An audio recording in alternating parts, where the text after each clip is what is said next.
Peace, people. Please like, subscribe, and share to my videos. I'd appreciate that. I want to talk about what's going on in hip hop.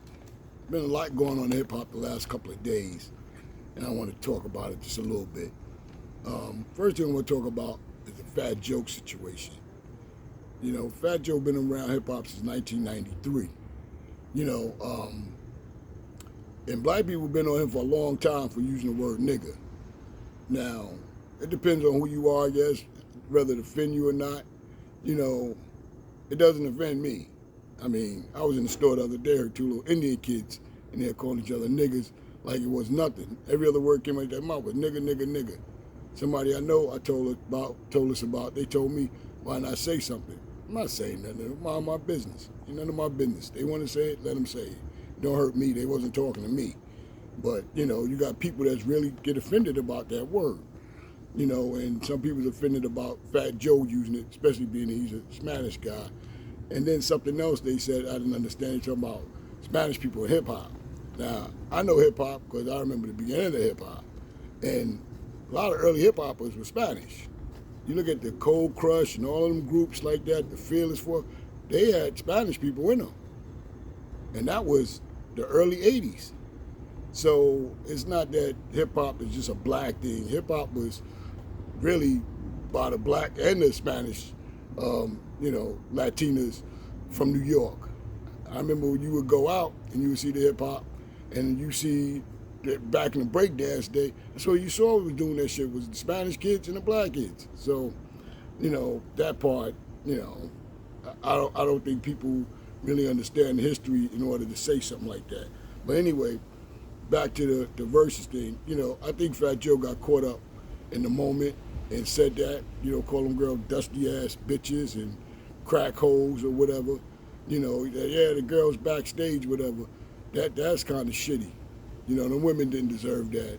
And if you caught up in the moment and you getting beat, you don't come out and say nothing like that. You know, and then the worst part, he go and bring out Birkin bags for Ashanti and Little Mo, and then give them to the girls he called the names. I can understand that. And it's funny how all of a sudden they came out with these bags. As soon as he said that shit, it was a pause. They paused it. They paused the whole thing. Somebody must have pulled them to the side and said, yo, you realize what you just said? And all of a sudden these bags pop up. But he didn't give the bags to the people that should have got them, that was insulted. You know, but as far as I'm concerned, the verses was whack. I mean, everybody talked about it was so great. See, I'm not a big Fat Joe fan or Ja Rule fan. Both of them had a few songs that I liked, but neither one of them was somebody that I was crazy about. So, you know, the verses to me, I don't know. I think if I had to pick a winner, I would probably say Ja Rule because he had bigger songs over the course of his, you know, short career he had. He had a lot of big songs. Fat Joe been around for a long time. Fat Joe's been always one of these people that come up every 2-3 years with a good song to keep him relevant. So, you know, but I think that was a messed up situation, and Fat Joe's gonna pay for it down the road. Trust me. Okay. Next thing I want to talk about is Nicki Minaj, battle with the media. Why every time a black person says something the media don't agree with, they come for them?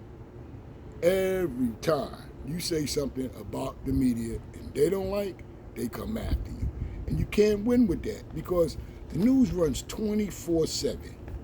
24 hours a day, 7 days a week. It's hard for an entertainer or athlete or somebody to compete with that because you can't stay on the TV 24/7 and defend yourself or make your case. But they can, and that's what they do. You know, they had people come after Nicki Minaj, Don Lemon. I'm like sick of him. I mean, he's the biggest sellout we got in our community. He's the worst. And I'll go back to him a little more.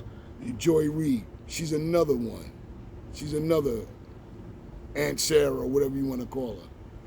And she always jumping up and talking about something, and she don't even use her real name. Her real name is not Joy Reid. She's African. She has some kind of African name. I don't remember the name right off that. Her name is not, well, it might be legally Joy Reid now, but that's not what it is. Her mother and father is Nigerian. She come from Africa. Yeah.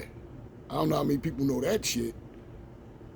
But her real name is not Joy Reid. It's some other shit. I don't know. I'm not gonna sit there and make something up, but it's not her name. But she's another one. Them two are the first two that come after black people. Both black people. Both black people is like they the watchdogs for the media. As soon as somebody black say something, well, you know what? Let's send the niggas after the niggas. And that's what they do. And both got big platforms. You know, and then you had Megan McClain that had nerve to say something. Nikki clapped back at her, basically told her to mind her business. And so did Piers Morgan. You know, all media people. Why is just the media people coming after her? Media people with big platforms. You know, why is these people that's coming after her? Because she said something that the higher ups, I'll put it that way, don't like. They want you to get that shot, and they know she got a big platform. They know she got a lot of followers, and they think if she's speaking against it, that's bad business for them because she has such a following. Now, she never said nothing. If anybody watched her interview, what she said is that I'm gonna have to get the shot eventually because I want to go on tour or whatever. She said, but right now I'm doing my research. And they waited for her to slip up and say something, which she did when she said about the guy in Trinidad with the balls. They was waiting for that. Because now we got a reason to attack her if that's not true. And we can't verify that. Now we got a reason to go after her. It's the same old story. You go against the grain, they come after you. They don't care who you are. They don't care who you are. You ain't speaking a language, you're speaking the wrong language. You're speaking the wrong language, you're the enemy. And right now, she's the enemy. They really mad at her about her husband. That's what they really mad at her about. I think also they might be pissed off because she didn't go to the Met Gala. That's where the whole thing came up about her going to the Met Gala. She didn't go. And also about her husband. They ain't happy about that shit either. She married that thug nigga. They ain't happy about that. But hey, she be with who she want to be with. If shit don't work out right, she the one that got to deal with that, not nobody else. So, you know, I think to each his own. But I think it's messed up that all these media people come after you as soon as you say something that they're not in agreement with. You know, they use their platform to come after you and call you out your name. Like Don Lemon said, well, she get stuff in her butt and in her face or whatever. She don't know what's in that stuff. So why is she so worried about what's in the vaccine? And Nikki came back. She said, well, he gets shit in his butt. But I ain't talking about that. But he gets shit in his butt. And as we all know, Don Lemon is a gay man. So, you know what she's talking about. But I want to move on to the next thing. Diddy and Jamaine Dupree arguing on Instagram. It's a pretty good argument. I think Diddy's overrating himself. Really. Because it really comes down, if they had a battle, it comes down to 4 people. It comes down to Mariah Carey, Usher for Jamaine Dupree, Mary and Biggie for Diddy. Now, Jermaine Dupree said, right there on the show, he said, I could put up 20 number 1 hits. 20 number 1s. 20 number 1s. That's tough to beat. That's tough to beat. 20 number 1s. Now, in this battle, I would say Mariah and Mary would probably come to a draw. Depending, I guess that would be really depending on who you like, but overall it would probably be a draw based on the numbers. And Biggie against Usher, Biggie's my favorite rapper all the time. I listen to Biggie all the time, to this day. But to put him up against Usher, you can't do that because Biggie only had 2.5 albums. And trust me, I love most of the songs on both albums, and the other half I consider that Junior Mafia. But Usher had 8 studio albums, 10 compilations, 79 singles. He had 9 number 1s. I'll repeat that. 9 number 1s. So half of the 20 of the verses could be just Usher by itself with 9 number 1s. Okay? And he had 18 songs that was in the top 10. It's pretty tough to beat. That is tough to beat. So I don't know. I think Puffy might be overrating himself in this battle. He might take a L. I mean, you got other groups that they're gonna throw in there too, but basically what Jermaine Dupree is saying is pretty tough to beat. Puffy would have to pull some rabbits out of his hats to balance that off. Okay? Because he might be good for the first 12, 13 songs, but after that, 14 songs with those two people, Biggie and Mary, but after that, you have to pull some strings, some rabbits out some hats. Because, like Jermaine Dupree said, I got 20 number ones. Hey, think about that, people. All right. The next thing I want to talk about is Lil Nas X. Lil Nas X.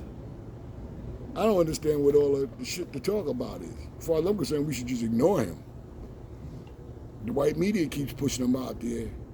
You know, they trying to make him into something, but black people is not accepting that. They're not accepting him. They don't even play his music on the radio. Outside of the old country road shit, I couldn't tell you nothing. You know, but they keep him in the news. And then he had the nerve to come out and say he don't give a fuck about the kids. He said, fuck your kids. He said, it ain't his job to raise your kids. Fuck your kids. But if you Google his name, everything that come up with him is associated with kids. See, this is what they do. Use the kids to get in the door. Now I'm in the door. Now it's fuck your kids. You know, I don't see who listen to him. He's corny. He's whack. That shit he had on that gala thing, that was corny. That gold shit. Come on. Who dressed like that shit? I mean, I understand the gala is about a bunch of weird shit people wear, whatever. But come on. Come on. He's prancing his ass around like a little girl. You know, I don't understand what the big thing about him is. And to be honest, I wish he would just go away. Because he's another one that's bad for us as far as I'm concerned. Okay? Last thing I want to talk about is these entertainers and athletes wearing these dresses. I need to stop that shit, man. You don't see the white boys wearing dresses. You don't see the white boys wearing dresses. You don't see Justin Bieber wearing a dress. Why do we got to put a dress on us? First, it started out the comedians. You remember the comedians were saying that every black black comedy you see, a black person got on a dress. Eddie Murphy, Martin Lawrence, you go on and on and on. Now we're done roll over into the entertainers and athletes. Now you see everybody wearing it. Russell Westbrook, he's wearing a dress. Kid Cudi, he's wearing a dress. It's the rapper with the crooked lip. I can't remember his name right now. He wearing a dress for Diddy. I mean, come on. It's what these dresses. Black men, be a man. Let somebody else wear some dresses for a change. Why do we got to be us? Why do we got to be us? I don't see no Chinese entertainers wearing no dresses. I don't see no Latino entertainers wearing no dresses.